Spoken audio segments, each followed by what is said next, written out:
All right, let's get this going. I'll start with you, B-Mac. Matthew Stafford in L.A. and what you just saw the Rams do. The rising tide lifts all boats. Felt like maybe he lifted a few boats there. No question. You can tell he looks like a happier player. Granted, being with Sean McVay, being out there in La La Land, I'm not surprised. But I can tell you this much. The NFL world better look out because this is an offense that can be prolific, they can be consistent. And when you look at having a legit passer, a talented passer at the quarterback position, the sky is the limit for this offense. And I wouldn't be surprised, Jonathan, at some point in time in the next few weeks, Matthew Stafford's name will be sprinkled in that MVP conversation because I don't see him slowing down. I think when you look at the ability that Sean McVay has been able to get the most out of his quarterback, and this arguably has been the most talented guy he's ever had at that position. Not arguable. I'm just being nice. Today's Sunday. I'm trying to be nice a little bit, but you being blunt. But you know what I'm saying. But everything that surrounded him and how comfortable he looked in week one against a pretty serviceable defense that we all thought would provide some type of issues here or there. 3 touchdowns, over 300 yards, and he left a few plays out there for next week. So, yes, I wouldn't be surprised to see his name sprinkled in that MVP conversation in the next few weeks. I wanted to see this Bears defense play a little bit better because, the Rams really had 7 drives. At the end of the halves, they both had drives, so I'm not going to count those. They had 7 drives. They scored on 6 of those. They finished out the game with 3 touchdowns. And that's because of Matthew Stafford and what he's able to bring. And I'll give you a couple of stats because for so long, obviously, Sean McVay, and I joked with you, had Jared Goff and just couldn't push the football down the field the way that Sean McVay obviously wanted to.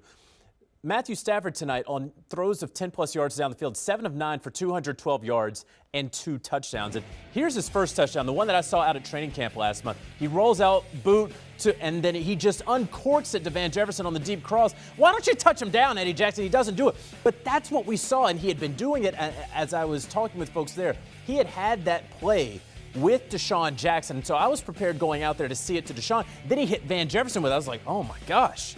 If this is the number 3 wide receiver and that they're just trading these deep passing plays, and this was going up against the number 1 defense. This was the first stringers that they were doing against. I said, this is going to be trouble.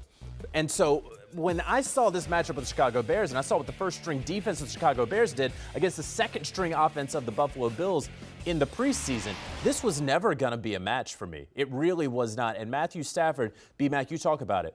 NFL MVP on the short list already, right? Already. Dak Prescott's on there. Yeah. Patrick Mahomes is always going to be on there. But I completely agree with you. Matthew Stafford's on it.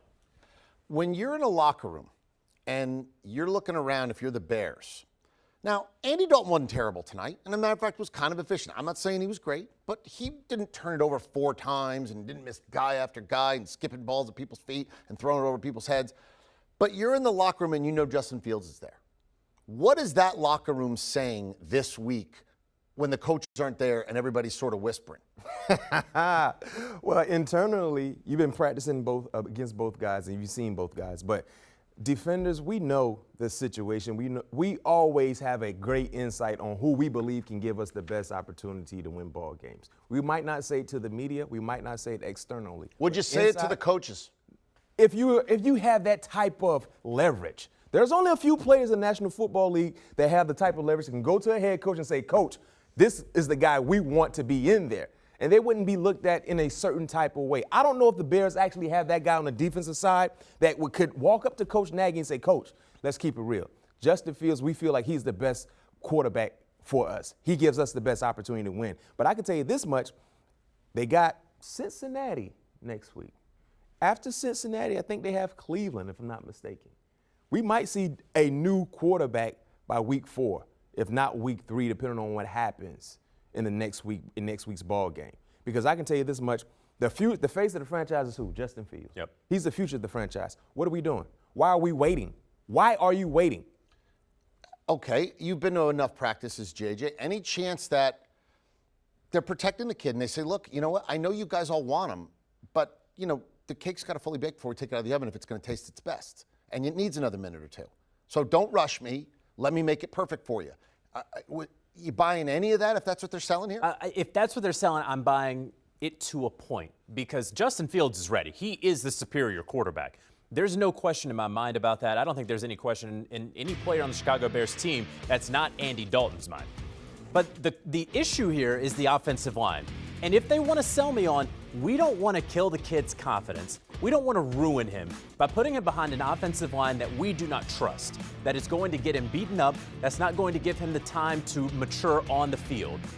Then I would hear them, because Andy Dalton today had, from snap to throw, it was 2.44 seconds. That was the third fastest in the league in week 1. Is that some of how Andy Dalton likes to play? No question about it. Ben Roethlisberger was the fastest. We know that Ben likes to get the football out of his hands quickly.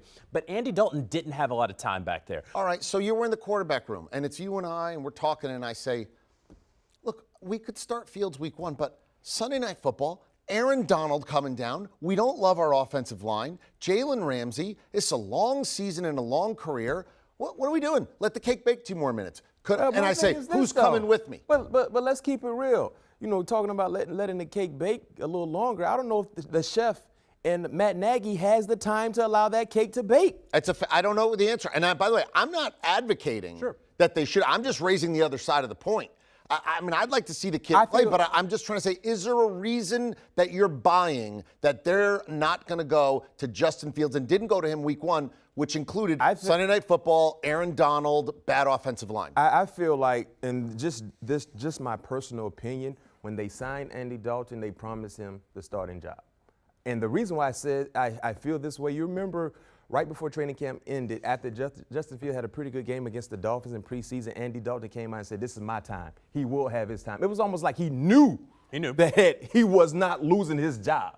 So for a player to make that type of statement, not necessarily seeing a huge mega contract where financially he has the structure to be a starting quarterback, it felt like he knew whatever he does in the preseason training camp, he's not threatening my job. And you can let the cake bake all you want, but you're guaranteeing a loss. Because you roll Andy Dalton out there, and they didn't have a shot. I don't care what the score was in the first half. They did not have a shot to win. They would have had a better. You think they would have had a legitimate shot if Justin Fields played tonight?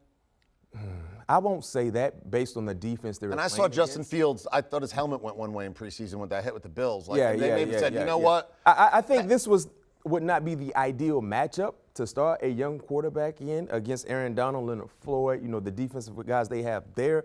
But one thing I can say, with the concerns offensively on the line, he could help the offensive line out. Yeah. Because he's another runner. One thing about Justin Fields, when he's in the game, you have to guard 11 players.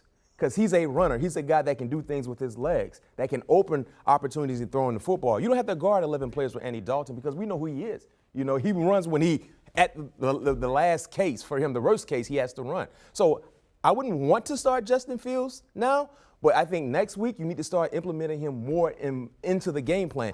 And not necessarily for quarterback runs. And the good news is, if you're the Bears, nobody in your division won. You're in the same place you were when you woke up this morning.